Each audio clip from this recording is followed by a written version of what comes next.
ನಿಧಾನವೇ ಪ್ರಧಾನ ಅನ್ನೋ ಥರ ಮತ್ತು ಯಾವುದೇ ಹೆಸರು ಕೆಡಿಸ್ಕೊಳ್ಳೋದನ್ನು ಯಾವತ್ತೂ ಒಂದು ನೈತಿಕವಾಗಿಯೂ ಕೂಡ, ಯಾಕಂದರೆ ಸರ್ವಜ್ಞನ ವಚನದಂತೆ ಕಚ್ಚ ಕೈ ಬಾಯಿಗಳು ಇಚ್ಛೆಯಲ್ಲಿ ಇದ್ದರೆ ಅಚ್ಯುತನ ಅಪ್ಪ ಅಜನಪ್ಪ ನಿಶ್ಚಿಂತನಪ್ಪ ಸರ್ವಜ್ಞನ ವಚನದ ಪ್ರಕಾರ ಆನಂದ ಆ ವಚನಕ್ಕೆ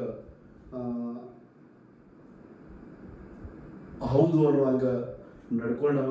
ಅದಕ್ಕೆ ನಾನು ಆನಂದನ ಯಶಸ್ಸನ್ನು, ಆನಂದನ ಬೆಳವಣಿಗೆಯನ್ನು ಇನ್ನೂ ಎತ್ತರಕ್ಕೆ ಬೆಳೀಲಿ ಅಂತಕ್ಕಂಥ ಹರಕೆ ಮತ್ತು ಅಭಿಲಾಷೆಗಳು ನಾನು ಮುಂದೆ ಇನ್ನೂ ಆನಂದನ ಕಡೆ, ಯಾಕಂದ್ರೆ ಇದೇ ಥರ ಹಂಗೆ ಸಾಮಾಜಿಕ ಚಟುವಟಿಕೆ ಒಳಗೆ ತೊಡ್ಕೊಂಡು ಬೇರೆ ಬೇರೆ ಗ್ರಾಮದ ಸಾಕಷ್ಟು ಕಾರ್ಯಕ್ರಮಗಳಲ್ಲಿ ನಿರೂಪಕನಾಗಿ ಮೊದಲು ನಾವೆಲ್ಲ ಮಾಡ್ತಿದ್ವಿ. ನಂತರ ನಾವು ಸ್ವಲ್ಪ ಕಡಿಮೆ ಮಾಡಿ ನಿರೂಪಣೆ ಮಾಡುತ್ತಾ ಇವತ್ತಿನ ಒಳ್ಳೆಯ ನಿರೂಪಕ ಅನ್ನುವಂಥ ಒಂದು ಹೆಸರನ್ನು ತೆಗೆದುಕೊಂಡಿರ್ತಾನೆ. ಅಷ್ಟಲ್ದನ ಈ ಸಾಯಿ ಶಿರಡಿ ಅಥವಾ ನಮ್ಮ ಒಟ್ಟಾರೆ ಸಾಯಿ ಸಮಿತಿ ಅನ್ನೋ ಕಸಬಾಜಿ ಒಳಗೆ ಹಿರಿಯರು ಅಪ್ಪಾಸ್ವಾಮಿ ಬೆಡ್ಗೂಡ್ ಅವರು ಅವ್ರ ನೇತೃತ್ವದೊಳಗೆ ಪ್ರಾರಂಭ ಮಾಡಿದ್ರು. ಅದ್ರೊಳಗೆ ಇವರು ನಡಗಂಬ ಥರ ಅದನ್ನು ನಿಂತು ನಡೆಸ್ಕೊಂಡು ಬಂದು ಈಗ ಪ್ರಸ್ತುತ ಅದರ ಸಂಚಾಲಕರಾಗಿ ಕಸಬಾಜಂಗಿಯ ಸಾಯಿ ಸಮಿತಿಯ ಸಂಚಾಲಕರಾಗಿ ಕೂಡ ಸುಮಾರು ಎಷ್ಟು ವರ್ಷ ಆತ್ರಿ? ಅವರು 4 ವರ್ಷ ಆಯ್ತು. ನಾನು ಸೇರಿದ್ದು 18 ವರ್ಷ, 18ನೇ ವರ್ಷ. ಅದರಲ್ಲಿ ಈಗ ಅವಕಾಶ ನಾನು ಸ್ವಾಮಿ ಸಂಚಾಲಕ ಅಂತ 4 ವರ್ಷ ನನಗೆ ಅವಕಾಶ. 4 ವರ್ಷದಿಂದ ಏನೇನು ಮಾಡಿದ್ರಿ ನೀವು ಸಾಯಿ ಸಮಿತಿ ಕೆಲಸ? ನಾವು 4 ವರ್ಷದಿಂದ ಈಗ ಪ್ರತಿ ರವಿವಾರ ಮಕ್ಕಳಿಗೆ ಬಾಲ ವಿಕಾಸ ಅಂತ ಮಾಡ್ತೀವಿ. ಬಾಲ ವಿಕಾಸ ಅಂತ ಮಕ್ಕಳಿಗೆ ಮಾಡ್ತೀವಿ. ಆ ಬಾಲ ವಿಕಾಸದಲ್ಲಿ ನಮ್ಮ ಸಣ್ಣ ಸಣ್ಣ ಮಕ್ಕಳಿಗೆ ಒಂದು ಗಂಟೆ ನಾವು ಅಲ್ಲಿ ತರಗತಿಯನ್ನು ತಗೊಳ್ತಿರ್ತೀವಿ. ವಾರಕ್ಕೆ ಒಂದು ಗಂಟೆ. ಯಾಕಂತಂದ್ರೆ ನಾನಾಗ್ಬೋದು, ಮೊದಲೇ ನಾನು ಕೂಡ ಬಾಲವಿಕಾಸ ಗುರುನೇ ಇದ್ದೇನೆ. ಅದಾದ ನಂತರ ನಮ್ಮ ಮಕ್ಕಳು ಮಾಡಿದ್ರು. ಮತ್ತೆ ಮಾರುತಿ ಮಾಳಿ ಅಂತದ, ಅವರು ಕೂಡ ಇಲ್ಲಿ ಬಾಲವಿಕಾಸ ಗುರುಗಳಂತ ಗುರುತಿಸ್ಕೊಂಡ್ರು. ಮುಂದೆ ಶಶಿಕಲಾ ಕತ್ತಿ, ಈಗ ಅಂಗನವಾಡಿ ಟೀಚರ್ ಅದಲ್ರಿ, ಅವರು ಕೂಡ ಈಗಾಗಲೇ ಬಾಲವಿಕಾಸ ಗುರುಮಾತೆಯರು ಅವರು. ಆ ಬಾಲ ವಿಕಾಸದಲ್ಲಿ ಮಕ್ಕಳಿಗೆ ನಾವು ಏನ್ ಕೊಡ್ತೀವಪ್ಪ ಅಂತಂದ್ರೆ, ಈಗಿನ ಸಂಸ್ಕಾರ ನೋಡಿರಿ ನೀವು, ಮಕ್ಕಳಿಗೆ ಒಳ್ಳೆ ಸಂಸ್ಕಾರ ಕೊಟ್ರೆ ಆ ಸಂಸ್ಕಾರ ಅಂತ ನಡೀತಾರೆ. ಇಲ್ಲಾಂದ್ರೆ ತಂದೆ ತಾಯಿ ಅನಾಥಾಶ್ರಮ ಬಿಡುದು, ಹೊಡೆದು ಬೈದು ಹೊರಗೆ ಹಾಕೋದು, ಈ ರೀತಿ ಸಂಸ್ಕಾರಗಳೇ ಇಲ್ಲಿ ನಡೆದಾವ. ಯಾಕಂದ್ರೆ ಮನೆ ಸುತ್ತಮುತ್ತ ವಾತಾವರಣಗಳ ಹಂಗಿರುತ್ತಾವ, ಏನ್ ಮಾಡಕ್ ಬರಲ್ಲ, ಮಕ್ಕಳು ತಪ್ಪಲ್ಲದು. ಅದಕ್ಕಾಗಿ ಅಂತ ವಾತಾವರಣವನ್ನು ಬೆಳೆಸ್ಬೇಡ್ರಿ. ಮಕ್ಕಳು 1 ಗಂಟೆ ನಮ್ಗೆ ಕೊಟ್ರಪ್ಪ ಅಂತಂದ್ರೆ ಅಲ್ಲಿ ಮಕ್ಕಳಿಗೆ ಏನಪ್ಪ ಅಂತಂದ್ರೆ ಭಜನಿಸು, ಸಂಸ್ಕಾರ, ಕಲೆ, ವಚನಗಳನ್ನ, ಸಂಬಂಧಗಳ ಮಹತ್ವವನ್ನು ತಿಳಿಸ್ತೀವಿ. ಏನಪ್ಪ ಅಂತಂದ್ರೆ ಮನುಷ್ಯ ಅಂದ್ರೆ ಏನು, ಮನುಷ್ಯತ್ವ ಅಂದ್ರೆ ಏನು, ಮನುಷ್ಯ ಅಂದ್ರೇನು, ಮನುಷ್ಯತ್ವ ಅಂದ್ರೇನು, ಮನುಷ್ಯ ಬೇರೆ ಮನುಷ್ಯತ್ವ ಅಂದ್ರೆ ಏನು, ಆ ಮನುಷ್ಯತ್ವನ ಯಾವ ರೀತಿ ಹೆಂಗೆ ಹಂಚ್ಕೋಬೇಕು, ಯಾರ ನಿರ್ಗತಿಗೆ ಇರ್ತಾರಲ್ಲ ದೇವ್ರು ಎಲ್ಲದ ಅನ್ನೋದು ನಾವು ಅಲ್ಲಿ ತೋರಿಸ್ಕೊಡ್ತೀವಿ. ದೇವ್ರ ಅಲ್ಲಿ ಹುಡುಕಾಡ್ಕೋದ್ರ ದೇವ್ರಿಲ್ಲ, ನಿಮ್ಮಲ್ಲಿ ಇರ್ತಾನ ದೇವರ. ಯಾವ ರೀತಿ ನಾವು ಅವ್ರಿಗೆ ಸಹಾಯ ಸಹಕಾರ ಮಾಡಬೇಕು, ಮಕ್ಕಳಿಗೆ ಒಳ್ಳೆ ಮಾರ್ಗದರ್ಶನ ನಾವು 1 ಗಂಟೆ ಒಳಗೆ ಕೊಡ್ತೀವಿ.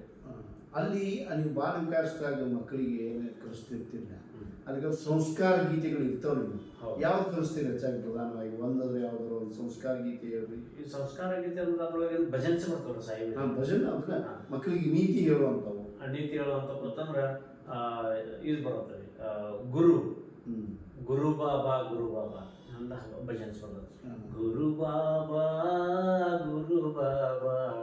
ಶರಣ ನಮೋಸ್ತುತೆ ಗುರು ಬಾಬಾ, ವಿದ್ಯಾದಾಯಕ ಗುರು ಬಾಬಾ, ಶಾಂತ ಸ್ವರೂಪ ಗುರು ಬಾಬಾ, ಗುರುವರ ಗುರು ಬಾಬಾ. ಅಂದ್ರೆ ಆ ಗುರುವಿನ ಮಹತ್ವ ಅಲ್ಲಿ ಮಕ್ಕಳಿಗೆ ನಾವು ತಿಳಿಸ್ತೀವಿ. ಗುರು ಅಂದ್ರೆ ಯಾರು, ತಂದೆ ತಾಯಿ ಮೊದಲು ಗುರು, ಅವನ್ನೆಲ್ಲ ನಾವು ತಿಳಿಸ್ಕೊಡ್ತೀವಿ ಅಲ್ಲಿ ಮಕ್ಕಳಿಗೆ. ವಚನಗಳನ್ನ ಅವನ್ನೇ ಅಂತಂದ್ರೆ ಭಗವದ್ಗೀತೆಯಲ್ಲಿ ಬರ್ತಕ್ಕಂಥ ಶ್ಲೋಕಗಳನ್ನ ನಾವು ಅಲ್ಲಿ ಮಕ್ಕಳಿಗೆ ತಿಳಿಸ್ಕೊಡ್ತೀವಿ. ಅದಕ್ಕೇನು ಅಪೇಕ್ಷೆ ಮಾಡಿರ್ತೀರಿ ನೀವು ಮಕ್ಕಳ ಕಡೆಯಿಂದ ಆಗಲಿ, ಮಕ್ಕಳ ಪಾಲಕರ ಕಡೆಯಿಂದ ಆಗಲಿ? ಏನು ಅಪೇಕ್ಷೆ? ಈ ನೀವೇನಿದು ಯಾವ್ದಂತೀರಿ ಬಾಲ ವಿಕಾಸಕ್ಕೆ ಹಾ ಏನ ಪಿ ಹಂಗೇನಾರು ಇಟ್ಟಿರ್ತೀರಿ? ಇಲ್ಲ ಇಲ್ಲ ಏನಿಲ್ಲ. ಯಾವ್ದು ಫ್ರೀ ಇಲ್ಲ ಏನು ಇಲ್ರಿ. ಹ್ಮ್. ಯಾಕಂತಂದ್ರೆ ಇಂಥ ಇಲ್ಲಿ ಹಾಕ್ಬಿಡ್ರಿ ನಮ್ಮ ಪುಟ್ಟಪರ್ತಿ ಆಗಲಿ ನಮ್ಮ ಶಿರಡಿ ಒಳಗೆ ದೊಡ್ಡ ದೊಡ್ಡ ಸಂಸ್ಥೆ ಒಳಗೆ ನಾವು ₹1 ಅದಕ್ಕೂ ತಗೊಂಗಿಲ್ಲ. ಅಲ್ಲ ಇಲ್ಲಿ ಏನಾರ ಹಂಗ ಮತ್ತೆ ಅದ್ರ ಖರ್ಚು ವೆಚ್ಚ ಹೆಂಗ್ ನಿರ್ವಹಿಸಿ ಮಾಡಿ? ಖರ್ಚು ವೆಚ್ಚ ಅಂತಂದ್ರೆ ನಮ್ಮ ಏನು ಸಮಿತಿ ಸದಸ್ಯರು ಇರ್ತೀವಲ್ರಿ, ಏನೋ ಸಿಕ್ಕಪಟ್ಟ ಕಾರ್ಯಕ್ರಮ ಬಂದ್ರೆ ನಾವು ಹಾಕಿರ್ತೀವ್ರಿ. ಅದು ಸ್ವಸಹಾಯ ಸ್ವಯಂ ಸೇವಕರು ನಾವು, ಸ್ವಯಂ ಸೇವೆ. ಅದೇ ಯಾವುದೇ ಇದರಿಂದ ಅಪೇಕ್ಷೆ ಇರಂಗಿಲ್ಲ. ಎಲ್ಲ ಸದಸ್ಯರು ಅಧ್ಯಕ್ಷರು ಎಲ್ಲ ಸೇರಿ ಏನ್ ಮಾಡ್ತೀವಿ ನಾವು ಇರ್ತೀವಿ. ಒಂದು ಯಾವ್ದಾರ ಕಾರ್ಯಕ್ರಮ ದೊಡ್ಡ ಕಾರ್ಯಕ್ರಮ ಅಂತ ನಮ್ಗೆ ಸಾಕಷ್ಟು ಜನ ಸಾಯಿ ಭಕ್ತರು ಅದಾರ ಕಸಬಾ ತಿಂಬಿಗಳು. ಒಂದು 50 20 ಹಾಕಿದ್ರು ಸಿಕ್ಕಾಪಟ್ಟೆ ದುಡ್ಡು ಕೊಡೋದು ಅಂತಂದ್ರೆ ನಾವು ಕಾರ್ಯಕ್ರಮ ಮಾಡ್ತೀವಿ. ಮಕ್ಕಳಿಗೆ ಅದರಲ್ಲಿ ಚಾಕ್ಲೇಟ್ ತರೋದು, ಅವ್ರಿಗೆ ಸಕ್ಕರೆ ಕೊಡೋದು. ಈಗ ಪ್ರಮುಖ ಕಾರ್ಯಕ್ರಮ ಬಾಲ ವಿಕಾಸ ಆಯ್ತು, ವರ್ಷಕ್ಕೊಮ್ಮೆ ವಾರ್ಷಿಕೋತ್ಸವ. ಅದ್ರ ಜೊತೆಗೆ ಮತ್ತೇನು ಸಾಯಿ ಸಮಿತಿಯಿಂದ ನೀವು ಕೆಲಸ ಮಾಡ್ತೀವಿ? ಸಾಯಿ ಸಮಿತಿಯಿಂದ ನಾವು ಗಿಡ ನೆಡ್ತೀವಿ ಪ್ರತಿ ವರ್ಷ. ಪರಿಸರ ರಕ್ಷಣೆ ಇಂತಿಷ್ಟು ಗಿಡ ನೆಡ್ತೀವಿ.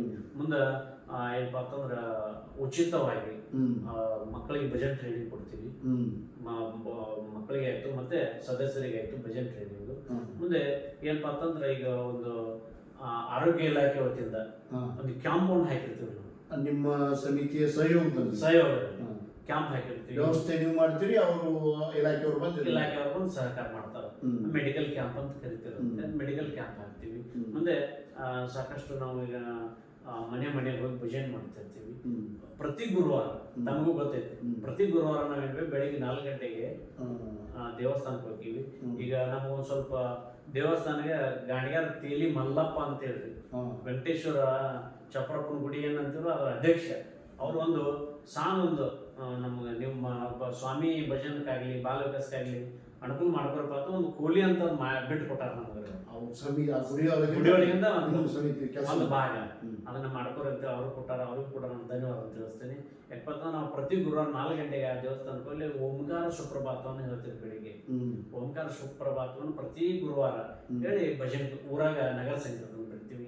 ಮತ್ತೆ ಒಳ್ಳೆ ಗುಡಿ ನಗರ ಸಂಕೀರ್ತನ ಮಾಡೋದೆಲ್ಲ ಬಹಳ ಒಳ್ಳೆ ಜನರಿಗೆ ಅವರಿಗೆ ಪರಿಣಾಮ ಪರಿಣಾಮ. ಯಾಕಂದ್ರೆ 1 ವಾರ ಬಿಟ್ಟು ಪಾಸಿಟಿವ್ ಥಿಂಕಿಂಗ್ ಮತ್ತೆ ಎನರ್ಜಿ ಒಳ್ಳೆ ಇದು ಸಂಸ್ಕಾರ ಬರ್ತದೆ. 1 ವಾರ ನಾವು ಬಿಟ್ಟಿವಪ್ಪ ಅಂತಂದ್ರೆ ಯಾಕೋ ಸಾಯಿ ಸಮಿತಿಯವ್ರು ಬಂದಿಲ್ಲಲ್ಲ, ಏನೋ ಆಗೈತೆ ಅಂತ ತಿಳ್ಕೊತಾರ. ಯಾಕಂದ್ರೆ ಏನಾರ ಆದ್ರೆ ನಾವು ಬಿಟ್ಟಿರ್ತೀವಿ ಇಷ್ಟ. ಅದು ನಗರ ಸಂಕೀರ್ತನ ಪ್ರಾರಂಭ ಮಾಡಿ ಎಷ್ಟು ವರ್ಷ ಆಯ್ತು? ನಾವು 17 ವರ್ಷ ಆಯ್ತು. 17 ವರ್ಷ ಆಯ್ತು ನಿರಂತರವಾಗಿ ಬಿಟ್ಟಿಲ್ಲ. ಜನರು ನಿಮ್ಮ ಸಾಯಿ ಭಕ್ತರು ಏನದಾರು ಅವ್ರ ಆಸಕ್ತಿ ಕಡಿಮೆ ಎಲ್ಲರೂ ಬಂದಿರ್ತಾರೆ. ಮತ್ತೆ ಪುಟ್ಟಪರ್ತಿ ನಾವೇನ್ ಮಾಡಿರ್ತೀವಿ ಬೆಂಗಳೂರಿಗೆ ಹಾಸ್ಪಿಟಲ್ ಸೇವಾ ಅಂತ ಹೋಗಿರ್ತೀವಿ. ನಮ್ಮ ಸಮಿತಿ ಹೋಗ್ತೀವಿ 8 ದಿವಸ ಗಂಟ್ಲೆ ಹೋಗಿರ್ತೀವಿ. ಅಲ್ಲಿ ಹೋಗಿ ಸೇವಾ ಮಾಡಿ ಬರ್ತೀವಿ. ಮೆಡಿಕಲ್ ಇದ್ರಾಗ ಮಾಡ್ತಿರ್ತೀವಿ. ಅಲ್ಲಿ ಮೆಡಿಕಲ್ ಆಗಿರ್ತಾರ. ಏನಪ್ಪ ಅಂತಂದ್ರೆ ಲ್ಯಾಂಡ್ರಿ ಒಳಗೆ ಹಾಕಿರ್ತಾರೆ, ಹಾಸ್ಪಿಟಲ್ ಒಳಗೆ ಹಾಕಿರ್ತಾರೆ. ಎಮರ್ಜೆನ್ಸಿ ಅವ್ರು ಡಾಕ್ಟರ್ಸ್ ನಾವು ಹೆಲ್ಪ್ ಮಾಡೋದು. ಯಾಕಂತ ಹಿಂಗೆ ಇಲ್ಲಿ ನಮ್ಮ ಎಮರ್ಜೆನ್ಸಿ ವಾರ್ಡಿಗೆ ಹಾಕಿದ್ವಿ. ಈಗ ನನ್ನ ಮೊನ್ನೆ ಹೋಗಿದ್ದಾರೆ ನಾನು ಬೆಂಗಳೂರಿಗೆ. ಎಮರ್ಜೆನ್ಸಿ ವಾರ್ಡಿಗೆ ನನ್ನ ಅಲ್ಲಿ ಸೇವಕಂತ ಹಾಕಿದ್ರು.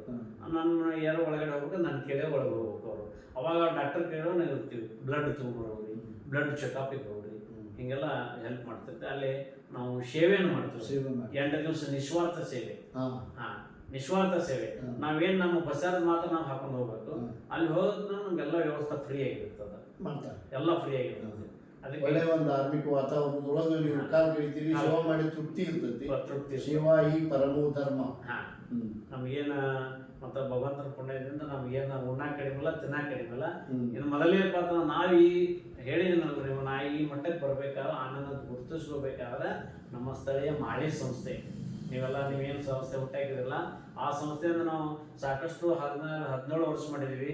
ತದನಂತರ ಬಾಗಲಕೋಟೆ ಬಸವೇಶ್ವರ ಸಂಸ್ಥೆಗೆ ಅದನ್ನ ರುದ್ರಮುನಿ ಅರ್ಧ ಹಿಡ್ಕೊಂಡು ನೀವೆಲ್ಲ ಒಪ್ಸಿದ್ರಿ. ನಮಗೂ ಅಲ್ಲಿ ಯಾಕೆ ಒಪ್ಸಿದ್ರಪ್ಪ ಅಂತಂದ್ರ ಅದು ನಡೆಸ್ಕೊಂಡು ಹೋಗಬೇಕಾಗಿತ್ತು. ನಮ್ಮ ಆರ್ಥಿಕ ಪರಿಸ್ಥಿತಿ ಒಳಗೆ ತೊಂದರೆ ಆಗತ್ತಿತ್ತು. ಅದಕ್ಕೆ ನೀವು ಅಲ್ಲಿ ಹ್ಯಾಂಡ್ ಓವರ್ ಮಾಡಿದ್ರಿ ಬಸವೇಶ್ವರ ಬಾಗಲಕೋಟೆ ಸಂಘಕ್ಕೆ. ಅಲ್ಲಿ ಕೂಡ ಉತ್ತಮವಾಗಿ ನಮ್ಗೆ ನಡೆಸ್ಕೊಂಡ್ರು ಅವರು ಪಾಪ.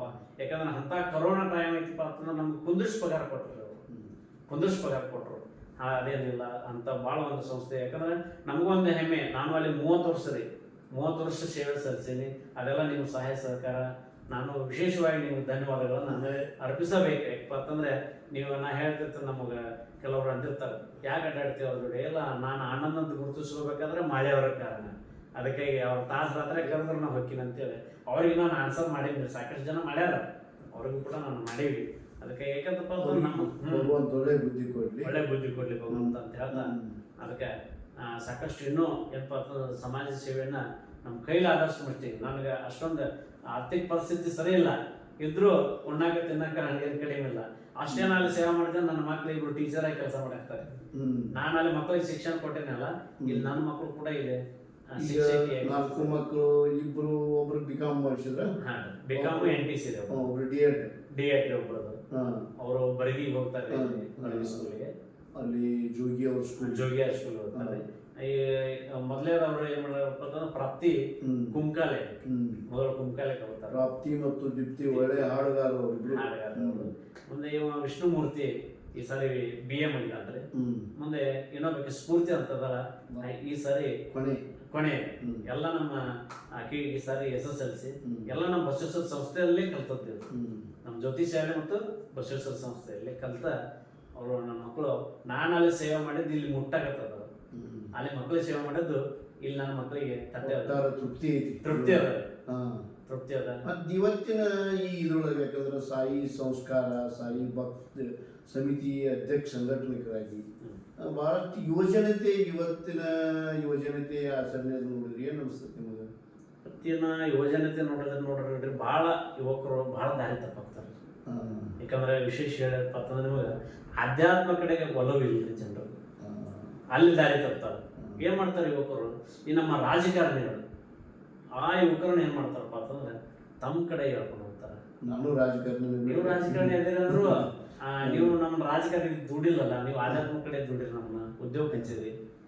ಹಿಂದೂ ರಾಜಕಾರಣಿ ಅದನ್ನ ರಾಜಕಾರಣಿ ಅಂತಲ್ಲ, ಪೂರ್ಣ ಹಂಗಿರಂಗಿಲ್ಲ. ನಾನು ಒಂದಿಷ್ಟು ದಿನ ರಾಜಕಾರಣ ಮಾಡಿದ್ರು ಕೂಡ ನೀವು ಆ ರೀತಿ, ಯಾಕಂದ್ರೆ ನೀವು ಮುಂದಿರ ಅಂತ ಹೇಳಂಗಿಲ್ಲ. ಕೆಲವೊಂದು ರಾಜಕಾರಣಿಗಳು ವಿಭಿನ್ನವಾಗಿ ಇರ್ತಾರ. ಅದಕ್ಕೆ ದಯವಿಟ್ಟು ಯುವಕರಿಗೆ ಒಂದು ಮಾತು ಹೇಳ್ಬೇಕಂದ್ರೆ ಅಂತಂದ್ರೆ ದುಶ್ಚಟಗಳಿಗೆ ಬಲಿ ಆಗ್ತಾರೆ. ದುಶ್ಚಟಗಳಿಗೆ ಬಲಿ ಆಗ್ತಾರ.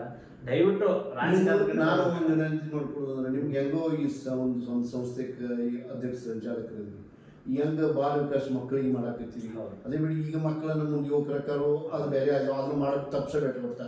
ಬಾಲ ವಿಕಾಸ ಅದಕ್ಕೆ ಏನ್ ಬೇಕಾದ್ರೂ ಇನ್ನೂ ನಾವು ಕೂಡ ಸರ್ಕಾರ ಮಾಡ್ತೀವಿ. ಬಾಲ ವಿಕಾಸ ಒಳ್ಳೆ ಕಾರ್ಯಕ್ರಮ ಮಾಡ್ಕೊಂಡು ಹೋಗಿ, ಅದ್ರ ಜೊತೆಗೆ ಯುವಕರಿಗೆ ಏನಾದ್ರು ಸ್ವಲ್ಪ ಅವ್ರಿಗೆ ನೀವು ಧಾರ್ಮಿಕ ಬರೀ ಭಜನಾಕ್ ಬರೀದ್ರೆ ಬರೋದನ್ನ ಅವ್ರಿಗೆ ಈ ವ್ಯಕ್ತಿತ್ವ ವಿಕಸನದ ಏನಾದ್ರು ಹಿಂಗೆ ಹಾಕೊಂಡು ಧಾರ್ಮಿಕತೆಯನ್ನ ಕಡಿಮೆ ಇಟ್ಕೊಂಡು ಆಧುನಿಕತೆಗೆ ಪ್ಲಸ್ ಅದು ಗುರಿ ಅದೇ ಇರಬೇಕು. ಅವರು ಒಳ್ಳೆಯ ವ್ಯಕ್ತಿತ್ವ ನಿರ್ಮಾಣ ಆಗಬೇಕು. ಮತ್ತೊಂದಿಷ್ಟು ತಂದೆ ತಾಯಿಗಳ ಕನಸನ್ನು ನನಸು ಮಾಡ್ತಕ್ಕಂಥ ಒಂದಿಷ್ಟು ಯೋಜನೆಗಳು ಅವ್ರು ತೊಡಗಲಿ ಅಂತಕ್ಕಂಥದ್ದು ಇಚ್ಛೆ. ಯಾಕಂದ್ರೆ ಯುವಕರು ಸುಮಾರು 35%ಕ್ಕೂ ಹೆಚ್ಚಿನ ಯುವಕರು ನಮ್ಮ ದೇಶದಾಗ ಅದಾರಂತ ಹೇಳ್ತಾರೆ. ದೇಶ ಯುವಜನತೆ ದೇಶದ ಸಂಪತ್ತು ಇವತ್ತು. ಆದ್ರೆ ಯುವಜನತೆ ಏನಾಗೈತಿ, ತಂದೆ ತಾಯಿ ದುಡ್ದೊಳಗು ಅಥವಾ ತಾಯಿಗೆ ಬಂದದ್ದು ಗೃಹಲಕ್ಷ್ಮಿ ರೊಕ್ಕದಾಗ ಚೇಂಜ್ ಮಾಡುವಂಥ ಸಮಯ ಬರ್ತೈತಿ. ಯಾವುದೇ ಮಕ್ಕಳಾಗಲಿ ಒಂದು 20-25 ವರ್ಷ ಅನ್ಬಿಡೋದನ್ನ ಅವ್ನು ದುಡಿಯಾಕೆ ಹತ್ತಬೇಕು. ಅಲ್ಲಿಯವ್ರಿಗೆ ಏನು ತಮ್ಮನ್ನು ಸರಿಲಿರ್ತಾರೋ, ಅನ್ನ ನೀರು ವಸತಿ ಅಥವಾ ಆಹಾರ ಶಿಕ್ಷಣ ಕೊಟ್ಟು ತಂದೆ ತಾಯಿ ಸಾಕಷ್ಟು ತೊಂದರೆ ಅನುಭವಿಸಿರ್ತಾರೆ. ಅವ್ರನ್ನ ಸಂರಕ್ಷಣೆ ಮಾಡ್ತಕ್ಕಂಥ, ಅವರಿಗೆ ಅನುಕೂಲ ಆಗುವಂಗ ತಾವು ದುಡಿದು ಅವ್ರ ಋಣ ತೀರಿಸ್ತಕ್ಕಂಥ ಕೆಲಸಕ್ಕೆ ಹತ್ತಬೇಕು. ಆದರೆ ಇವತ್ತು ಯಾಕೋ ಭಾಳಷ್ಟು ಅದನ್ನು ಅಲ್ಲಿ ಆ ನಿಟ್ಟಿನೊಳಗೆ ಈ ಶಿಕ್ಷಣದ ವ್ಯವಸ್ಥೆನೂ ಒಂದಿಷ್ಟು ಕಾರಣ ಇರ್ಬೋದು. ಶಿಕ್ಷಣ ಕೂಡ ಏನಾಗಿರ್ತೈತಿ, ಬರೀ ನಾವು ಗೊತ್ತು ಗುರಿ ಇರ್ಲಾರ್ದನ್ನ ಕಲ್ಸಾಕತ್ತೀವಿ. ಅದಕ್ಕೊಂದು ನೌಕರಿನ ಉದ್ದೇಶ ಅನ್ನೋಂಗೆ ಆಗಿರ್ತೈತಿ. ಅದಕ್ಕೆ ನಿಮ್ಮ ಅಭಿಪ್ರಾಯ ಏನು? ಈಗ ಸಾಕಷ್ಟು ಜನ ಓದಾಕತ್ ಹೋಗಿ ಧಾರವಾಡದಾಗು ಅಲ್ಲೋ ಇಲ್ಲೋ 5-10 ವರ್ಷ ತಂದೆ ತಾಯಿ ಕಡೆಯಿಂದ ದುಡ್ಡು ತರಿಸ್ಕೊಂಡು ಬರೀ ಅಲ್ಲಿ ಖರ್ಚು ಮಾಡ್ಕೊಂಡು ಕುಂದಿರ್ತಾರೆ. ಅದಕ್ಕೆ ಏನು ಅನಿಸ್ತೈತಿ ನಿಮ್ದು? ಅವ್ರಿಗೆ ಮಾತು ಹೇಳ್ತೀರಿ? ಈಗ ಅದನ್ನ ಮಾತು ಹೇಳ್ಬೇಕಂತಂದ್ರೆ ನಮ್ಮ ಒಂದು ಆಧ್ಯಾತ್ಮಿಕದೊಳಗೆ ಏನ್ ಹೇಳ್ತಪ್ಪ ಅಂತಂದ್ರೆ, ಗಿಡವಾಗಿ ಬಗ್ಗುದು ಮರವಾಗಿ ಬಗ್ಗಿತಿ ಅಂತಾರೆ. ಅಂದ್ರೆ ಸಣ್ಣಂದಿರ್ತ ನಾವೇನ್ ಬರ್ತದ ಮಕ್ಕಳಿಗೆ ಸಂಸ್ಕಾರನ ಕೊಡ್ಬೇಕು. ಮೊದಲಿನಿಂದ ನಮ್ಮ ಕಡೆ ತಂದೆ ತಾಯಿಗಳು ತಪ್ಪಿರ್ತದ ರೀ. ಯಾಕಪ್ಪ ಅಂತಂದ್ರೆ ನನ್ನ ಮಗ ಈಗ ಒಂದು ಸ್ಕೂಲಿಗೆ ಹೋಗಿರ್ತಾನೆ. ಸ್ಕೂಲಿಗೆ ಹೋಗಿ ಬಂದ ಒಂದು ಏನಾದ್ರೂ ಯಾಕಂದ್ರೆ ಹೋಗ್ಬೇಕಾದ್ರೆ ಅವನು ನಾವು ಬುಕ್ಸ್ ಕೊಡಿಸಿರ್ತೀವಿ, ಬ್ಯಾಗ್ ಕೊಡಿಸಿರ್ತೀವಿ, ಅವ್ನು ಪೆನ್ ಅಂತ ಕೊಡಿಸಿರ್ತೀವಿ, ನಮಗೆಲ್ಲ ಗೊತ್ತಿರ್ತದ. ಯಾಕಂದ್ರೆ ಒಂದು ಪೆನ್ ಬೇಕಾದ್ರೆ ನಮ್ಮನೆ ಕೇಳಬೇಕು, ಅಲ್ಲಿ ಕೊಡಿಸಿರ್ತೀವಿ. ಎಕ್ಸ್ಟ್ರಾ ಬರುವಾಗ ಅವ್ನ ಬ್ಯಾಗಲ್ಲಿ ಏನಿರ್ತದಪ್ಪ ಅಂದ್ರೆ 2 ಪೆನ್ ಹೆಚ್ಚಿಗೆ ಇರ್ತಾವ. ಒಂದು ಬುಕ್ ಹೆಚ್ಚಿಗೆ ಇರ್ತದ, ಅದನ್ನ ನೋಡಿ ನಾವು ಸುಮ್ ಕುಂದಿರ್ತೀವಿ. ಇದು ಯಾರ್ದು, ಎದಕ್ಕೆ ತಂದಿ, ಇದು ಎಲ್ಲಿಂದ, ಯಾರು ತೊಡಗು ಮಾಡಿ, ಅಲ್ಲಿ ನಾವು ಪ್ರಶ್ನೆ ಮಾಡ್ಬೇಕ್ರಿ. ಇಂಥವೆಲ್ಲ ನಾವು ಮುಚ್ಕೋತೀವ್ರಿ. ಮಕ್ಕಳಿಗೆ ಅದು ಪಾಠ ಆಗಿಬಿಡ್ತದ, ಏನು ಕೇಳಂಗಿಲ್ಲ. ಯಾವಾಗ ನೋಡಿರ್ತೀವೋ ಆಗ ಅದನ್ನ ದಂಡಿಸಿದ್ರೆ ಅದಕ್ಕೊಂದಿದೆ. ಇಂದು ಶರಣರು ಕಾಲದಾಗೂ ಈಗ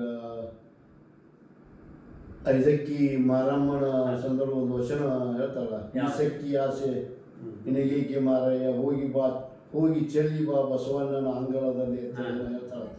ಹಂಗ ಆ ಮಕ್ಕಳಿಗೆ ಆ ದುರಾಸೆಯನ್ನು ಕಲಿಸ್ಬಾರ್ದು, ಆಸೆ ಇರ್ಬೇಕು, ಆಸೆ ಇರ್ಬೇಕು, ದುರಾಸೆಯನ್ನ ಕಲಿಸ್ಬಾರ್ದು. ಸ್ವಂತ ದುಡಿದು ವಯಸ್ಸಿಗೆ ಒಂದು ಸ್ವಂತ ದುಡಿದು ಅಥವಾ ನಮ್ಗೆ ಎಷ್ಟು ಇರ್ತೈತೆ ಅಷ್ಟರೊಳಗೆ ತೃಪ್ತಿ ಕೊಡ್ತಕ್ಕಂಥದ್ದು. ಈ ಕೆಲವೊಂದಿಷ್ಟು ಸಾಕಷ್ಟು ಯುವಕರೊಳಗೆ ಎಲ್ಲಾ ಯುವಕರು ಹೆಂಗಿಲ್ರಿ, ಕೆಲವೊಂದು ಏನ್ ಮಾಡ್ತಾರ್ರಿ, ತಾವೇ ಈಗ ಕಾಲೇಜ್ ಹೋಗ್ತಾರೆ, ಕಾಲೇಜ್ ಹೋಗಿ ಬಂದು ಒಂದು ಬಟ್ಟೆ ಒಳಗೆ, ಅಂಗಡಿ ಒಳಗೆ, ಮೆಡಿಕಲ್ ಒಳಗೆ, ಇಲ್ಲ ಮೊದಲೊಳಗೆ ತಾವು ದುಡಿದು ತಮ್ಮ ಫೀಯನ್ನು ತಾವು ಕಟ್ಕೋತಾರ. ಅದಕ್ಕೆ ಹಂಗೆ ಕಿರಾಣಿ ಒಳಗೆ ಹೊಂಟಾರ ಕೆಲವು ಹುಡುಗರು, ಕಿರಾಣಿ ಒಳಗೆ ಹೋಗಿ ತಮ್ಮನ್ನು ತಾವು ಮಾಡ್ಕೊಂಡು, ಯಾಕಂದ್ರೆ ಅವು ಬಡತನ ಪರಿಸ್ಥಿತಿ ಬಂದಿರ್ತಕ್ಕಂಥ ಮಕ್ಕಳು. ಇನ್ನೊಂದು ಉದಾಹರಣೆ ಏನಪ್ಪ ಅಂತಂದ್ರ, ಈಗ ಯಾವ ನೀವು ಬಡತನವನ್ನು ಅನುಭವಿಸಿ ಬಂದವ, ನಾವು ಶಾಲೆ ಹೋಗುವತ್ನಾಗ ನಮ್ಗೆ ಸಾಧ್ಯ ಆದಷ್ಟು ಮಟ್ಟಿಗೆ ಎಲ್ಲಾರು ಪಾರ್ಟ್ ಟೈಮ್ ಕೆಲಸ ಮಾಡಿ ನಮ್ಮ ಖರ್ಚನ್ನು ಮಾಡ್ಕೊಂಡಿವಿ ನಾವು. ಅದರ ಅನುಭವ ಈಗಿನ ಮಟ್ಟಿಗೆ ಏನಕ್ಕತಿ ಸ್ವಲ್ಪ ಈಗಾದ್ರೂ ಒಳ್ಳೆಯ ಸಂಸ್ಕಾರಗಳು, ಒಳ್ಳೆಯ ತಿಳುವಳಿಕೆ ಇರ್ತಕ್ಕಂಥ ಹುಡುಗರು ಅದೇ ಇರ್ತಾರೆ. ಅದರ ಒಂದು ಸ್ವಲ್ಪ ಪರ್ಸೆಂಟೇಜ್ ಕಣ್ಣಿ ಕಾಣೋದು ನೋಡಿದ್ರು ಒಂದಿಷ್ಟು ಉಪಾಧ್ಯಕ್ಷಿ ಹೆಚ್ಚು ಅನಿಸ್ತೈತಿ ಜಾಸ್ತಿ. ಅದಕ್ಕೆ ಅದು ಸುಧಾರಣೆ ಆಗಬೇಕು ಅಂತಕ್ಕಂಥದ್ದು ನಮ್ಮೆಲ್ಲರ ಅಭಿಪ್ರಾಯ. ಮತ್ತು ನೀವು ಅವ್ರಿಗೆ ಒಂದು ಏನೋ ಪರ್ಸನಾಲಿಟಿ ಡೆವಲಪ್ಮೆಂಟ್, ವ್ಯಕ್ತಿತ್ವ ವಿಕಸನದಕ್ಕೆ ಒಂದು ಕ್ಯಾಂಪ್ ಏನಾದ್ರು ನೀವು ಹಮ್ಕೋರಿ, ನಿಮ್ಮ ಸಮಿತಿ ವತಿಯಿಂದ ಎಲ್ಲರೂ ನಾವು ಸಹಕಾರ ಮಾಡ್ತೀವಿ ಐತ್ರಿ. ಅಲ್ಲಿ ನಮ್ಮ ಕೆಲವೊಂದಿಷ್ಟು ಮಾರ್ಗದರ್ಶನ ಯುವಕರಿಗೆ ಆಗ್ಯಾರಿ, ಕೆಲವೊಂದಿಷ್ಟು ಅದಾವ್ರಿ, ಒಂದಿಷ್ಟು ಆಟೋಟಗಳನ್ನು ಇಟ್ಕೊಂಡು ಅವ್ರನ್ನ ನಮ್ಮ ಕಡೆ ಹೇಳ್ಕೊಂಡು ಒಳ್ಳೆಯ ಮಾರ್ಗದರ್ಶಕ ಅವ್ರಿಗೆ ಹಚ್ಚ್ರಿ ಎಂಬತಕ್ಕಂಥದ್ದನ್ನ ನಮ್ಮ ಜಿಲ್ಲಾಧ್ಯಕ್ಷರು ಕೂಡ, ನಮ್ಮ ರಾಜ್ಯಾಧ್ಯಕ್ಷರು ಕೂಡ ನಮ್ಗೆ ಮಾರ್ಗದರ್ಶನ ಕೊಟ್ಟಾರ್ರಿ. ಆಗ ನಮಗೆ ಒಂದು ಕಾರ್ಯಕ್ರಮ ಮಾಡ್ಬೇಕಾದ್ರೆ ಸಂಪನ್ಮೂಲ ಕಡಿಮೆ, ಅದು ಸಲ ನಾವು ಅದನ್ನು ವಿಚಾರ ಮಾಡ್ಕೊಂಡು ಮಾಡ್ಬೇಕಾಗಿರ್ತದೆ ಸಾಧ್ಯ ಆದಷ್ಟು. ಯಾಕಂದ್ರೆ ನಮ್ಮಲ್ಲಿ ಯಾರೇನಿಲ್ರಿ, ಒಂದು ಸಹಾಯ ಸಹಕಾರ ಸಾಕಷ್ಟು ಜನ ಮಾಡತ್ತಾರೆ. ಅದಕ್ಕೆ ನಾವು ಮಾಡಬೇಕು ಅನ್ನೋದು ತಲೆಗೆ ಐತಿ. ಯುವಕರನ್ನ ಒಂದು ಒಳ್ಳೆ ದಾರಿ ತರಬೇಕು. ಯಾಕಂದ್ರೆ ನಮ್ಮ ಕೆಲವೊಂದಿಷ್ಟು ಒಂದು 6 ಹುಡುಗರು ಬೆಂಗಳೂರಿಗೆ, ನಮ್ಮ ಸತ್ಯಸಾಯಿ ಬೃಂದಾವನ ಐತ್ರಿ ಅಲ್ಲಿ ಕಾಳಗುಡಿಯಲ್ಲಿ. ಆ ಬೃಂದಾವನ ಒಳಗೆ ಏನಪ್ಪ ಅಂತಂದ್ರೆ ಇನ್ನೂ ಅದ್ರ ಯಾರ ಇದ್ರು ಬರ್ಬೋದ್ರಿ. ನಾನು ಅಲ್ಲಿ ಏನ್ ಮಾಡ್ತಾರೆ, ಪೊಲೀಸ್ ಟ್ರೈನಿಂಗ್ ರಿಟೈರ್ಮೆಂಟ್ ಕಮಾಂಡರ್ಗಳು ಬಂದು ಅವ್ರು ಏನ್ ಮಾಡ್ತಾರೆ, ಟ್ರೈನಿಂಗ್ ಕೊಡ್ತಾರೆ ನಮ್ಮ ಮಕ್ಕಳಿಗೆ. ಒಂದು 20-25 ದಿವಸ ಟ್ರೈನಿಂಗ್ ಕೊಡ್ತಾರೆ ಅಲ್ಲಿ ಸತ್ಯಸಾಯಿ ಸಮಿತಿ ವತಿಯಿಂದ. ನಾಳೆ ನಾವು ಏನಪ್ಪ ಅಂತಂದ್ರೆ ಪೊಲೀಸ್ ಆಗೋರಿದ್ರು ಅದಕ್ಕೆ ಟ್ರೈನಿಂಗ್ ಅನ್ವಯಿಸ್ತದ. ಒಳ್ಳೆ ಸೆಕ್ಯೂರಿಟಿ ಗಾರ್ಡ್ ಅಂತೇಳಿ ಅಲ್ಲಿ ಮಾಡಬಹುದು ನಾವು. ಯಾಕಂದ್ರೆ ಕಂಪ್ನಿ ಅಂತ ನಮ್ಮ ಸತ್ಯಸಾಯಿ ಇದ್ರೊಳಗ ಬಹಳ ಅನುಕೂಲ, ದೊಡ್ಡ ಸಂಸ್ಥೆ ಅಂತ ಅನುಕೂಲ ಐತಿ. ಈ ಟ್ರೈನಿಂಗ್ ಮುಗಿತ ಕೂಡ ಬಂದ್ ನಿಂತಿರ್ತಾರೆ, ನಮ್ಗೆ ಕೊಡ್ರಿ ಹುಡುಗರು, ನಿಮ್ಗೆ ಕೊಡ್ರಿ ಕಂಪ್ನಿಯವರು, ಇಂತ 20 ಕೊಡ್ತೀವಿ, 25 ಕೊಡ್ತೀವಿ, 19,000 ಕೊಡ್ತೀವಿ, ಹಿಂಗೆಲ್ಲ ಇರ್ತದ. ಅದಕ್ಕೆ ಯುವಕರಿಗೂ ಕೂಡ ನಾನು ಹೇಳಿನಿ ಸಾಕಷ್ಟು ಜನರಿಗೆ. ಈಗ 7-8 ಉದ್ಯೋಗ ಅವಕಾಶ ಒದಗಿಸ್ತಾರ. ಅದಕ್ಕೆ ಬರಿಪ್ಪ ಅಂತಂದ್ರೆ ಯಾರು ಹೆಚ್ಚು ಒಲವು ತೋರಿಸ್ತಾ ಇಲ್ಲ. ಕೆಲವೊಂದಿಷ್ಟು ಹ್ಞೂನ್ರಿ ಬರ್ತೀವ್ರಿ ಅಂತ ಹೇಳ್ತಾರೆ. ಅಲ್ಲಿ 3 ತಿಂಗಳು ಒಂದು ಕ್ಯಾಂಪ್ ಇರ್ತದ ನಮ್ದು. ಮುಂದೆ ಮಹಿಳೆಯರಿಗೆ, ವಿದ್ಯಾರ್ಥಿನಿಯರಿಗಾಗಿ ನರ್ಸಿಂಗ್ ಟ್ರೈನಿಂಗ್ ಕೊಡ್ತಾರೆ. ನರ್ಸಿಂಗ್ ಟ್ರೈನಿಂಗ್ ಕೊಟ್ಟು ನಮ್ಮ ಹಾಸ್ಪಿಟಲ್ ಒಳಗೆ, ಸತ್ಯಸಾಯಿ ಹಾಸ್ಪಿಟಲ್ ಒಳಗೆ ಅಲ್ಲೇ ಕೂಡ ಅವ್ರಿಗೆ ಪೇಮೆಂಟ್ ಕೊಟ್ಟು ದುಡಿಸ್ಕೊಳ್ಳೋಂಥ ಕೆಲಸನ ಐತಿ. ಅವರು ಕೂಡ ಇದ್ರೆ ನಾವು ಸಂಪರ್ಕ ಮಾಡಿದ್ರೆ ನಾವು ಕಳಿಸ್ಕೊಡುವಂಥ ವ್ಯವಸ್ಥೆ ಮಾಡ್ತೀವಿ. ಅವಾಗ ಯುವಕರು ಒಂದು ಲೆಕ್ಕಕ್ಕೆ ಹಾಕ್ಬರ್ತಾರಂತ ನನಗೆ ಅನಿಸ್ತದೆ. ನಮಸ್ಕಾರ ಆನಂದ್ ಅವರು. ಇಲ್ಲಿವರೆಗೆ ನೀವು ಬಾಲ್ಯ ಸ್ನೇಹಿತರು ಅನ್ನೋದಕ್ಕಿಂತಲೂ ಮಧ್ಯಮ ವಯಸ್ಸಿನ ಸ್ನೇಹಿತರು. ನಾವು ಬಾಲ್ಯದೊಳಗೆ ನಮಗೆ ನಿನಗೇನು ಭಾಳ ಪರಿಚಯ ಇಲ್ಲ. ಮಧ್ಯಮ ವಯಸ್ಸಿಗೆ ಒಂದು 30-35, 93 ನಂತರ 94 ಇರ್ಬೇಕು, 94. ಅಲ್ಲಿಂದ ಇಲ್ಲಿ ತನಕ ನಮ್ಮ ಗೆಳತನ, ನಮ್ಮ ಒಡನಾಟ, ನಮ್ಮ ಸಾಮಾಜಿಕ ಸೇವೆಯೊಳಗೆ, ನಮ್ಮ ಸಾಹಿತ್ಯಿಕ ಸೇವೆಯೊಳಗೆ ನಾನು ನಿರ್ಮಲ ಭಾರತಿ ಪ್ರಕಾಶನದ ಎಲ್ಲ ಚಟುವಟಿಕೆಗಳಿಗೂ ಆನಂದ ನಮಗೆ ಬೆನ್ನೆಲುಬಾಗಿ ನಿಂತಿರ್ತಿದ್ರು. ಈಗ ಅದನ್ನು ಯೂಟ್ಯೂಬ್ ವಾಹಿನಿಯಾಗಿ ಮಾಡೀವಿ. ಅದಕ್ಕೂ ಕೂಡ ನನ್ನ ಸಾಕಷ್ಟು ಸೌರಶತ ಕವನಗಳ ಸಂಗೀತ ಅಳವಡಿಕೆಯಲ್ಲಿ ಅವರು ತಮ್ಮ ಪಾಲು ದೊಡ್ಡದೈತಿ. ಯಾಕಂದ್ರೆ ಅವ್ರ ಮಕ್ಕಳನ್ನ ನಮ್ಗೆ ಹಾಡಕ್ಕೆ ಕಲಿಸ್ಕೊಟ್ಟು ತಾವು ಬಂದು ಹಾಡಿ ಆ ಸೋಮಪ್ಪನವ್ರನ್ನ ಸಂಗೀತಕ್ಕೆ ನಮ್ಗೆ ಪರಿಚಯ ಮಾಡಿಕೊಟ್ಟು ಅವ್ರನ್ನ ಇವರು ಆನಂದ ನೋಡಿ ಮತ್ತು ರಮೇಶ್ ಪಾಟೀಲ್ ಇಬ್ಬರು ಸೋಮಪ್ಪನವರ ಸಹಕಾರದೊಂದಿಗೆ ನಮ್ಮ ಯೂಟ್ಯೂಬ್ ವಾಹಿನಿಯಲ್ಲಿ ಸಾಕಷ್ಟು ಸಂಗೀತದ ವಿಡಿಯೋಗಳನ್ನು ನಾವು ಮಾಡೋಕ್ಕೆ ಸಾಧ್ಯ ಆಯ್ತು ಅಂತಕ್ಕಂಥದ್ದು ನನ್ನ ಅಭಿಪ್ರಾಯ. ನಾನು ಇಲ್ಲಿವರೆಗೆ ನನ್ನ ಜೊತೆ ತಮ್ಮ ಬದುಕಿನ ಹಲವು ವಿಷಯಗಳನ್ನು ಹಂಚ್ಕೊಂಡಿರಿ. ಇನ್ನೂ ಬಹಳಷ್ಟು ಇರ್ತಾವೆ. ಟೈಮ್ ವೀಕ್ಷಕರಿಗೆ ಅದು ವ್ಯತ್ಯ ಆಗಬಾರ್ದು ಅನ್ನೋ ಕಾರಣಕ್ಕೆ ಮುಗಿಸ್ವಿ. ಅದಕ್ಕಿಂತ ಮುಗಿಸೋಕ್ಕಿಂತ ಮುಂಚೆ ನಿಮ್ಮ ಜೀವನದೊಳಗೆ ಕಹಿಯನ್ನು ನೋಡಿದ್ರು ಸಂತೋಷದ ಕ್ಷಣಗಳು ಅದಾವು. ಅತಿ ಒಂದು ಮಂದಿಗೆ ಹಿಂಗಾಗಬಾರ್ದಾಗಿತ್ತು ಅನ್ನೋಂಥ ಒಂದು ನೋವಿನ ಸಂಗತಿ ಯಾವುದು? ಹಿಂಗಾಗಬಾರ್ದಾಗಿತ್ತು ಅಂತಂದ್ರೆ ನೋವಿನ ಸಂಗತಿ ನಮ್ಮ ಹೆಣ್ಮಕ್ಳು ತಮ್ಮನ ತಂದಿಟ್ಕೊಂಡಿದ್ದೆ ನಾನು. ಸುಧೀರ್ ಅಂತ ಹಳೆಯ ಅಂದ್ರೆ ಅವ್ರ ತಂದೆ ತೀರ್ಕೊಳ್ಳೋಣ. ಅವ್ನು 3 ವರ್ಷ ತಾವಿದ್ರಿ. ಅವನ ತಂದು ನಾನು ಇಲ್ಲಿ ಶಿಕ್ಷಣ ಕೊಡಿಸಿದ್ದೇನೆ. ಕಾಲೇಜ್ ಮುಂದೆ ಇದನ್ನ ITI ಕಲಿಸಿದ್ದೇನೆ. ITI ಕಲಿಸಿ ಅವನಿಗೆ ಏನಪ್ಪ ಪ್ಯಾಂಟ್ ಸೆಕ್ಷನ್ದೊಳಗೆ ಅವ ಒಂದು ಉದ್ಯೋಗ ಹತ್ತಿದ್ರಿ. ಉದ್ಯೋಗ ಹತ್ತಿ ಈಟಿರ್ತ ನಾನು ಅವ್ನು ಜಪಾನ್ ಮಾಡಿ ಹೊಡೋದು ಬುದ್ಧಿ ಕಲಿಸಿ ಅವನು ಒಂದು ಲೆಕ್ಕಕ್ಕೆ ತಂದಿದ್ದೇನೆ. ತಮಗೂ ಕೂಡ ಗೊತ್ತೈತಿ. ಅವ ಏನಪ್ಪ ಅಂತಂದ್ರೆ ನಮ್ಮನ್ನ ಹೃದಯಾಘಾತದಿಂದ ಅವ್ನು ನೌಕರಿ ಮಾಡುವಾಗ ಅದು ಧ್ವಜಾರೋಹಣ ಜನವರಿ 26 ದಿವಸ ತೀವ್ರ ಹೃದಯಾಘಾತದಿಂದ ನಮ್ಮನ್ನೆಲ್ಲ ಅವಿಲ್ವಾದ. ನನಗೆ ಬಹಳ ಅಚ್ಚುಮೆಚ್ಚಿನ ಹುಡುಗ. ನನಗೆ ಯಾವತ್ತು ದಿವಸಕ್ಕೊಮ್ಮೆ ಮುಂಜಾನೆ ಪೇಪರ್ ಕೊಡಕ್ಕೆ ಬಂದಾಗ ಹಂಗೆ ಕೊಡತ್ತಿದ್ದೆ ನಾವು. ತಾತ ಆರಾಮ್ ಪೇಪರ್ ಸಣ್ಣ ಮಾತಾಡೋದು ಅದ ಒಂದು. ಯಾಕಂದ್ರೆ ನಮ್ಮನ್ನೆಲ್ಲ ಆಗಿಲ್ವ, ನಾನು ಬೆಳೆಸಿದ್ದು ಅವ್ನು ಸಾರ್ಥಕ ಆಗಿಲ್ಲ ಅನ್ನೋತಕ್ಕಂಥ ಅದೊಂದು ನನಗೊಂದು ದುಃಖದ ಸನ್ನಿವೇಶ. ಭಗವಂತ ಹಿಂಗೆ ಮಾಡಬಾರ್ದಾಗಿತ್ತು. ಅದೊಂದು ನನಗೆ ಕೆಟ್ಟ ಮ್ಯಾಗ ನನಗೆ ನೆನಪಾಗ್ತದೆ. ಅತಿ ಸಂತೋಷದ ವಿಷಯ ಯಾವ್ದು ಹಂಚ್ಕೋಬೇಕು ಅನಿಸ್ತಿರ್ತದೆ? ಅತಿ ಸಂತೋಷದ ವಿಷಯ ಅಂತಂದ್ರೆ ನಾನು ಏನು ಆಧ್ಯಾತ್ಮಿಕ ಆಗಲಿ ಸಾಮಾಜಿಕವಾಗಲಿ ಏನು ಕೆಲಸ ಮಾಡ್ತೀನಲ್ರಿ, ಕೆಲಸ ಮಾಡ್ಬೇಕು ಯಾವುದೋ ಒಂದು. ಈಗ ನಾನು ಯೂಟ್ಯೂಬ್ ಒಳಗೆ ಆಕ್ಟಿಂಗ್ ಮಾಡ್ತೀನಿ. ಯಾಕಂದ್ರೆ ನಮ್ಮ ಜಮಖಂಡಿ ಶಂಕರ್ ಅವ್ರು ನನಗೆ ಅವಕಾಶ ಕೊಟ್ಟಾರೆ. ಹೌದು, ಅದು ನನಗೆ ನೆನಪಾಗಲಿಲ್ಲ. ಶಂಕರ್ ಅಮಗೀರ್ ಅವರ ಹಾಸ್ಯ ಇದ್ರೊಳಗೆ ವಿಠಲ್ ನಾಯ್ಕರ್, ರಾಕೇಶ್ ಮುದೋಳ, ರಾಣಿ ಹಾರ್ಮೋನಿಯಂ ಸುಮಾರು 4-5 ಚಾನಲ್ದೊಳಗೆ ಆನಂದನ ಕೆಲಸ ಐತಿ. ಮುಂದೆ ಯಾವುದೇ ಥರದ ಚಟುವಟಿಕೆ, ಈ ಡೊಳ್ಳಿನ ಪದ ಇರಲಿ, ಎಲ್ಲದಕ್ಕೂ ಸೈ. ಯಾವುದೇ ಪಾತ್ರ ಕೊಟ್ಟರು ಕೂಡ ಮತ್ತು ಹಾಸ್ಯ ಮಾಡಿದ್ರು ಯಾವ್ದು ಪಾತ್ರ ಕೊಟ್ಟರು ಅದನ್ನು ನಿರ್ವಹಿಸ್ತಕ್ಕಂಥ ತಾಕತ್ತು. ಇದೆಲ್ಲ ನೋಡಿದ್ರೆ ಶಿಕ್ಷಣ ಏನು ಮುಖ್ಯ ಅಲ್ಲ ಜೀವನಕ್ಕೆ ಅನ್ನೋ ಹಂಗೆ ನನಗೆ ಅನಿಸ್ತೈತಿ. ಯಾಕಂದ್ರೆ ಕೇವಲ SLC ಕಲ್ತಿರ್ತಕ್ಕಂಥ ಒಬ್ಬ ಆನಂದ್ ಆ ಜ್ಯೋತಿ ಶಾಲೆ ಒಳಗೆ ಸಹಾಯಕನಾಗಿ ಸೇರಿ ಮಕ್ಕಳ ಮನಸ್ಸು ಗೆದ್ದು, ಪಾಲಕರ ಮನಸ್ಸು ಗೆದ್ದು ಒಬ್ಬ ಆನಂದ್ ಸರ್ ಆಗಿ, ಊರಿಗೆಲ್ಲ ಆನಂದ್ ಸರ್ ಆಗೋದಲ್ಲ, ಇವತ್ತು ತಾಲೂಕಿಗೆ ಆನಂದ್ ಸರ್ ಆಗಿ ಬೆಳೆದದ್ದು ನನಗೂ ಭಾಳ ಹೆಮ್ಮೆ ವಿಷಯ, ನಮ್ಮೂರಿಗೂ ಕೂಡ ಹೆಮ್ಮೆ ವಿಷಯ. ಈ ಒಂದು ಸಂತೋಷ ನಿರಂತರವಾಗಿ ಆನಂದನಿಗೆ ಇರಲಿ, ಅವ್ನು ಇನ್ನೂ ಎತ್ತರಕ್ಕೆ ಬೆಳೀಲಿ. ಮನೆ ಇನ್ನೊಂದ್ರಿ, ನಮ್ಮ ಧರ್ಮ ಪತ್ನಿ ಲತಾ ಅವರು, ನನ್ನ 4 ಮಕ್ಕಳು, ನನ್ನ ಅಣ್ಣನ ಮಕ್ಕಳು, ನಮ್ಮ ಅಣ್ಣನ ಹೆಂಡತಿ, ನಮ್ಮ ರತ್ನಾಗಿ ಸರ್ಗಂಜ್ ಅವ್ರ ಕುಟುಂಬ, ಇವರೆಲ್ಲ ನಾನು ಏನು ಈ ಒಂದು ಕಲೆಯಲ್ಲಿ ಗುರುತಿಸೋತಿಂದ್ರೆ ಬಹಳ ನನಗೆ ಒಂದು ಸಪೋರ್ಟನ್ನ ಮಾಡ್ತಾರೆ. ಅದ ನನಗೆ ಹೆಮ್ಮೆಯ ಸಂಗತಿ. ನಾನು ಏನು ಮಾಡ್ತೀನಿ ಅದಕ್ಕಾಗಿ ಬಹಳ ಒಂದು ಖುಷಿಯನ್ನು ಹಂಚ್ಕೋತಾರಲ್ಲ, ಅದೊಂದು ನನ್ನ ಸಂತೋಷದ ಕ್ಷಣ. ಯಾರಿಗೆ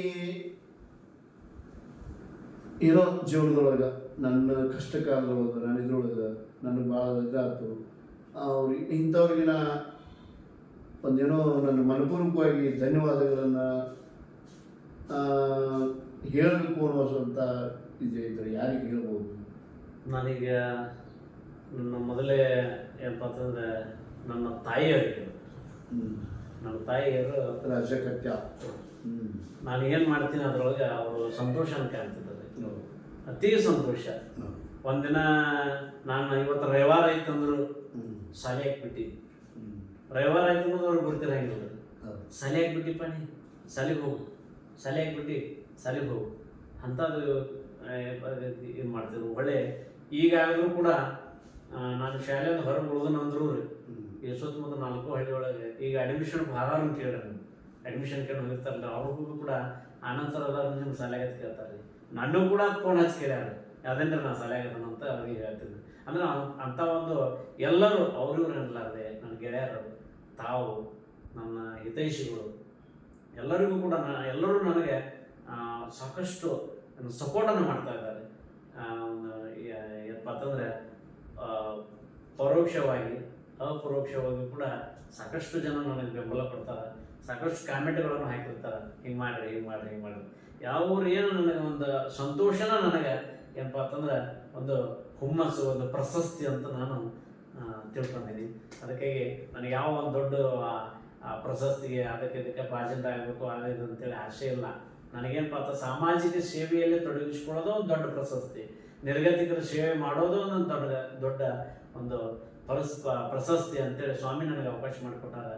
ಸಾಯಿ ಸಂಸ್ಕಾರದಲ್ಲಿ ತಾವು ಕೂಡ ಶಿಕ್ಷಣ ಕ್ಷೇತ್ರದಲ್ಲಿ ಸಾಕಷ್ಟು ಗುರುತಿಸುವಂಥ ಮಾಡಿದ್ರಿ. ತಮಗೂ ಕೂಡ ನಾನು ಅಭಿನಂದನೆಗಳನ್ನು ಎಷ್ಟು ತಿಳಿಸಿದ್ರು ಕಡಿಮೆನೇ. ಈಗ ಆನಂದ್ ಅಂತ ಗುರುತಿಸ್ಕೋಬೇಕಾದ್ರೆ ನೀವೇ ಕಾರಣ, ಯಾಕಂದ್ರೆ ನಿಮ್ಮ ಚಾನಲ್ ಇದೆ ಅಂತ ಹೇಳಂಗಿಲ್ಲ ನಾನು, ಯಾಕಂದ್ರೆ ನಾನು ಹಿಂದಾದ್ರೆ ಹೇಳ್ತಿರ್ತೇನೆ ಎಲ್ಲರಿಗೆ. ಅದಕ್ಕಾಗಿ ನಿಮ್ಮ ಹೆಸರಪ್ಪ ಅಂತ ನಮ್ಮ ಕುಟುಂಬದ ಭಾಳ ಸಂತೋಷ ಪಡುವಂತಕ್ಕಂಥದ್ದು ಏನಪ್ಪ ಅಂತಂದರೆ ಇಲ್ಲಿ ಈ ನಿರ್ಮಲ ಭಾರತೀಯ ಪ್ರಕಾಶನ ಇವತ್ತು ನಮಗೆ ನಾನು ಚಾನಲ್ ವತಿಯಿಂದ ಕೇಳ್ಕೊತಾ ಇದ್ದೀನಿ. ಎಲ್ಲರಿಗೂ ನಾನು ಏನಪ್ಪ ಅಂತ ನನಗೆ ಗೆಳೆಯರಿರ್ಬೋದು, ಹಿತೈಷಿಗಳು, ಸಂಬಂಧಿಕರು ಎಲ್ಲರೂ ಇದೇ ಥರ ಇನ್ನೂ ಮುಂದೆ ಹೋಗಪ್ಪ, ಇನ್ನೂ ಉತ್ತರವಾಗಿ ಬೆಳಿ ಅಂತೇಳಿ ಆಶೀರ್ವಾದ ಮಾಡ್ಕೊತ ಬಂದಾರೆ. ಇನ್ನೂ ಮಾಡಲಿ ಅಂತೇಳಿ ನನಗೆ ಹೆಚ್ಚಿನ ಆಸೆ ಬೇಡ. ಬಟ್ಟಿಗೆ ಚಲೋ ಇದ್ರೆ ಸಾಕು, ಹೆಚ್ಚಿನ ಸಾವುಕಾರಿಕೆ ಬೇಡ. 4 ಜನರ ಇರೋದ ನನಗೆ ಒಂದು ದೊಡ್ಡ ಸಾವುಕಾರಿಕೆ. ಹೋಗುವಾಗ ಏನಪ್ಪ ಅಂತಂದ್ರೆ ಸಾಕೆನ್ನುವವನೇ ಸಾವುಕಾರ, ಬೇಕೆನ್ನುವ ಬಿಕಾರಿ. ಸಾಕೆನ್ನುವ ಸಾವುಕಾರ, ಬೇಕೆನ್ನುವ ಬಿಕಾರಿ. ಅದು ನಂದು ಅಂದ್ರೆ ಅದು ನಂದು ಆಗೋದಲ್ಲ, ಅದು ನಂದು ಅಲ್ಲ ಅಂದೆ ಅಂದ್ರೆ ಅದು ನಂದು ಆಗತ್ತೆ. ಅದಕ್ಕೆ ಎಲ್ಲ ಕಾರ್ಯಕ್ರಮಗಳು ಸಪೋರ್ಟ್ ಕೊಡ್ಬೇಕು ಅಂದ್ರೆ ಎಲ್ಲರಿಗೂ ನಾನು ಮತ್ತೊಮ್ಮೆ ನನ್ನ ನಿರ್ಮಲ ಭಾರತಿ ಪ್ರಕಾಶನ ಒಂದು ಚಾನಲ್ ವತಿಯಿಂದ ನಾನು ಮತ್ತೊಮ್ಮೆ ಎಲ್ಲರಿಗೂ ಅಭಿನಂದನೆಗಳನ್ನು ತಿಳಿಸ್ತಾ ಇದ್ದೇನೆ. ನಮಸ್ಕಾರ ವೀಕ್ಷಕರೇ. ಇಲ್ಲಿಗೆ ಆನಂದ್ ನಲ್ವಡಿಯವರ ಈ ಪರಿಚಯ ಒಂದು ಇಲ್ಲಿಗೆ ಮುಕ್ತಾಯಗೊಳಿಸೋಣ. ದಯವಿಟ್ಟು ಎಲ್ಲರೂ ವಿಡಿಯೋವನ್ನು ಪೂರ್ತಿಯಾಗಿ ಕೇಳಿ, ಇತರರಿಗೂ ಶೇರ್ ಮಾಡಿ.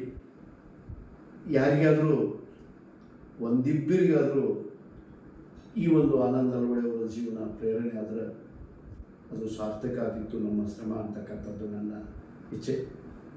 ನಮಸ್ಕಾರ, ಧನ್ಯವಾದ.